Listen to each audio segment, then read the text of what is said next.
Hello there everybody, and welcome to my review of the 75394 Imperial Star Destroyer, which retails for $160 and has 1,555 pieces and has an age rating of 10+. Taking a closer look at the box, we can see the Star Destroyer in action. We can also see the 6 minifigures being Darth Vader, Commander Prajji, Imperial crew member, Imperial gunner, Imperial Navy trooper, and a stormtrooper, and the 25th anniversary Cal Kestis. And then taking a look at the back of the box, we can see some play features, the bridge, and the interior in action. We also get a look at what is my favorite part of this box, is this thing with Darth Vader leaning in towards to check on Commander Prajji. I think this is ridiculously funny. It is pretty hard to recreate in person though. Close enough. Taking a look at our first minifigure, we can see the beautiful Darth Vader, and he has the robe printing, and it continues all the way up here, and torso printing with lights, lace printing, and you can see underneath his cape, he's got arm printing, so that is a very good thing that they do for him, and I'm very glad of that. Now he does unfortunately have the harder type of cape and not the spongy type of cape, which is just so much better. He does also have his red lightsaber and some very nice back printing. And then if you take off the helmet, we can see the Darth Vader head and the apparatus. So I think that's a pretty cool thing that they've been doing for the past 10 years. Holy crap, this helmet is 10 years old. But an all-around great Darth Vader minifigure, and I'm going to give it a 10 out of 10. Our next figure is Commander Prajji, who is this guy from A New Hope. He has torso printing with the Commander insignia or whatever. Then the face printing I am not a fan of because it's just the generic face printing, and that is just, not great for a $160 set for a named character to have the same face as 50 other figures, so I'm not quite the biggest fan of that. He has no leg printing, but oh well. And he has some back printing, and he has a very nice hat. I'm assuming that's a hat, and it's probably some deep cut lore thing I don't know about, but I don't care. I'm going to give this minifigure a 7 out of 10. I just wish he had a more specialized face print. And we have the Imperial crew member. This guy is really cool. He has some light gray shirt and legs, and leg printing, torso printing, head printing, the same hat as Commander Prajji, and some back printing. And this is a great minifigure, and there's not much to really say about it.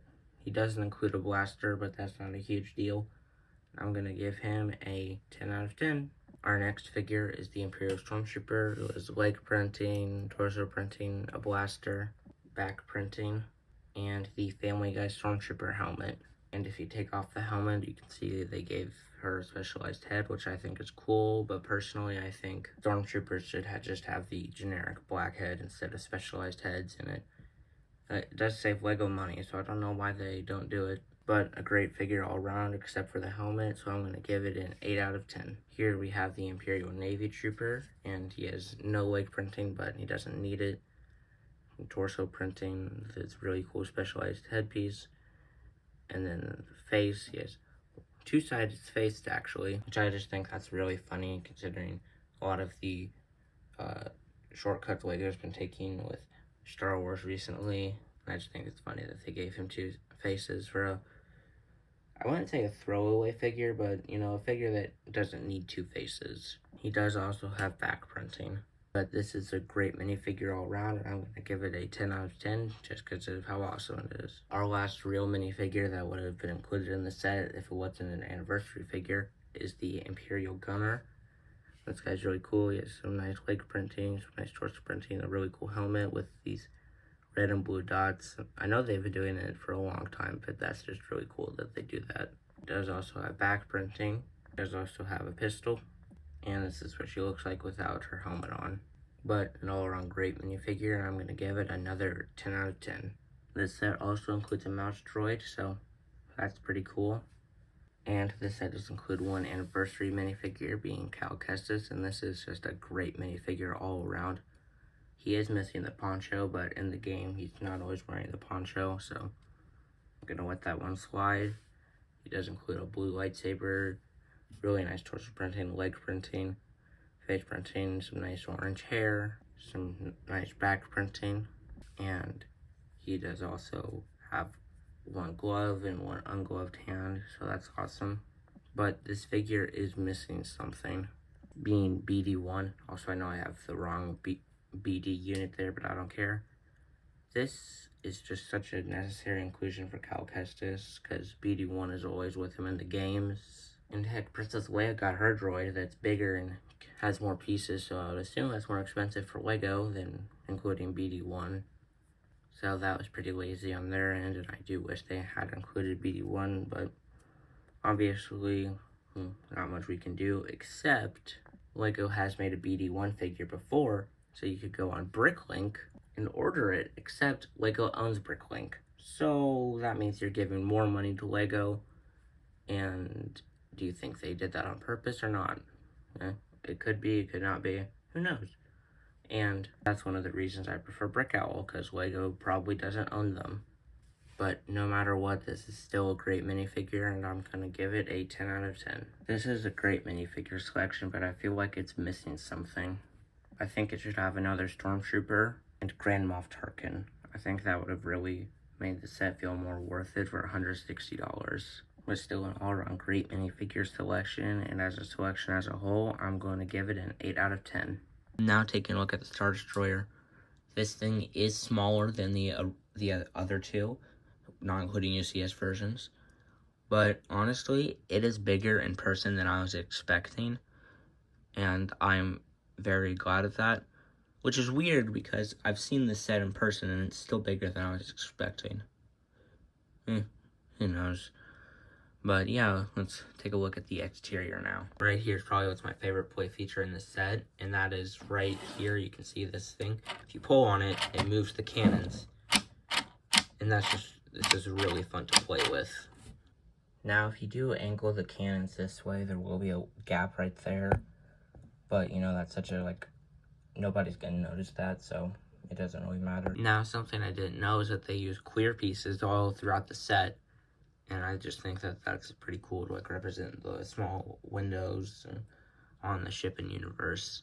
Taking a look at the bridge, we can see these little ball things, this thing, and then these are connected up to panels, and you can't fit a figure in here. You know, I can barely fit the top quarter of my finger in there, so. But yeah, we can see a sticker right here, and it is unfortunately the discolored one where it's just a really different shade of gray. Taking a look at the back of the Star Destroyer, we can see the engines. These can actually move. Right here, they use an illegal LEGO building technique, so think of that as you will. Then this panel you can lift up, and you can store your extra spring-loaded shooters in here. And then if you want to lift this setup, you just want to lift these two panels, and you can see the handle, and it is kind of hard to get to, but you can take this part off to get to the interior. Now, running down the middle, there's a pretty big gap, especially right here, but again, there's not much we can really do about it. I guess you just kind of be careful on where you display it. Now, looking at the underside, we can see some pretty big gaps. Yeah, that does suck, but thankfully it is the underside. I do wish that they had some black pieces on the bottom to represent the hanger. I think that would have been really cool if they had done that, but oh well. Taking it off is pretty simple. You just lift and boom. And it's not connected to any studs, so, you know, that makes it easier to pull off. But it also, if you want to turn the Star Destroyer upside down, it's going to fall off. Realistically, it's actually doing that. But I should have the option to be able to turn my Star Destroyer upside down. I'm just kidding, but would have been cool if they thought of that. Taking a closer look at this cover piece, you can see all the clear pieces right here. Spring-loaded shooters, which you just push down on this Technic beam, and boom, it's, oh, just landed on my foot. And if you don't like spring-loaded shooters, you know, you can accidentally lose them. Here's what it looks like from the back. And here's the underside. It's just connected by some clips, and that's it, really. But gets the job done. Now, something weird, for me at least, is that it's pretty light to lift it up like this. But when I put this thing back on, it makes it a lot heavier. Which is weird, because this thing is not that heavy, so I have no idea where all of that extra weight is coming from. Now taking a look at the handle mechanism, we can see the way it works, a lot of Technic connecting it to other stuff, and it's pretty solid. Right there you can see how it works. Yeah, it does unfortunately take up a lot of interior space though. I have heard the argument that this set doesn't need a handle because it is really sturdy. Like, you can just pick it up right here and it'll be fine. But I'm still glad that it's there, just because I think that that is a good thing for there to be. Now, accessing the interior is pretty simple. After you take off that panel piece there, you just want to lift this panel up and boom.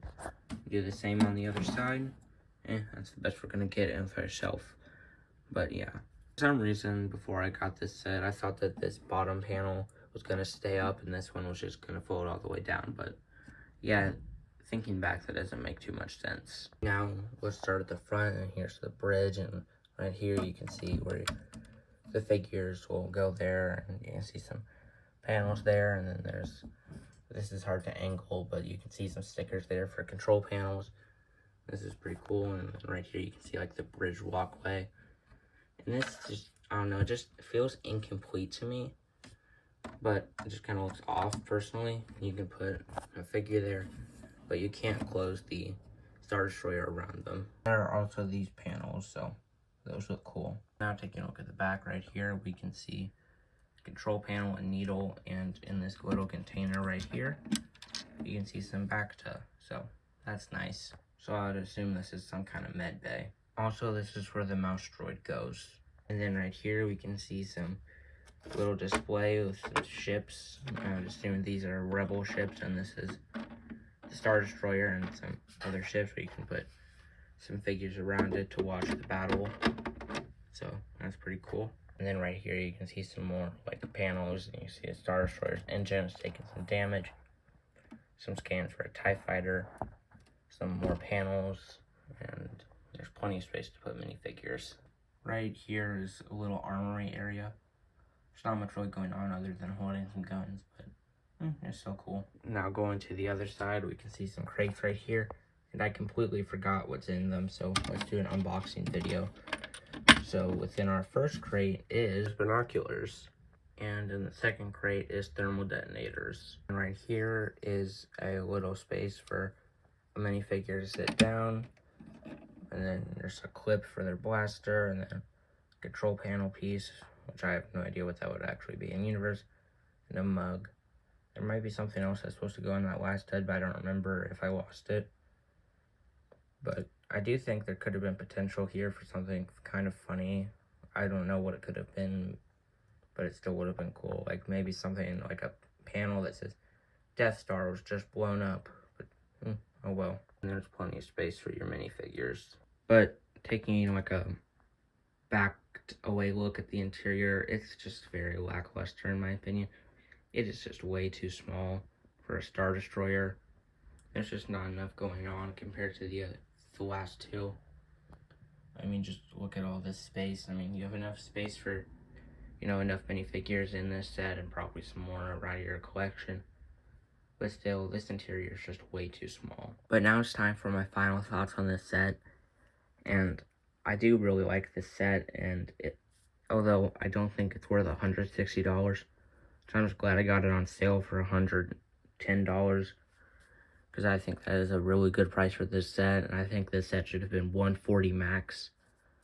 But anyways, this is still a great set, although there are some issues that I have mentioned, like the lack of BD1 and some minifigures that should have been included in the set and the very small interior. So as a play set, I don't think it's great, but as a display set, I do think it's great. And so I'm going to give it a 9 out of 10. And if you enjoyed this video, please consider leaving a like. If you didn't enjoy, leave a dislike. And if you're new around here, please consider subscribing, because if I get to 5,000 subscribers by the end of the year, I'll do a toothpaste reveal.